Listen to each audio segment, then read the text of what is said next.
गांव के शांत गांव में जीवन एक साफ, धूप से सराबोर आकाश के नीचे कोमल सद्भाव में प्रकट होता है। एक बूढ़ा व्यक्ति शांति से अपने विनम्र निवास के बाहर बैठा है, क्योंकि बच्चों की हंसी हवा को मासूम खुशी से भर देती है।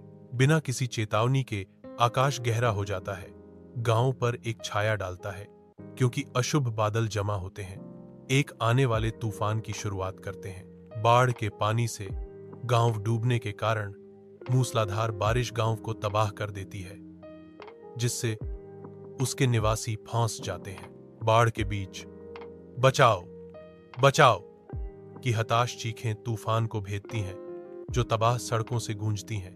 बेघर और जानवर बेतहाशा धारा में बह जाते हैं, जबकि भयभीत बच्चे प्रकृति के क्रोध के सामने रोते हैं। पाकिस्तानी सैनिक नावों और ट्रकों के साथ गांव में आते हैं, जो विनाश के बीच आशा की किरण है। एक सैनिक ग्रामीणों को आश्वस्त करता है, घबराना नहीं, हम आपके साथ हैं। सैनिक ग्रामीणों को सुरक्षा के लिए ले जाते हैं, भोजन, पानी, दवा और कंबल प्रदान करते हैं।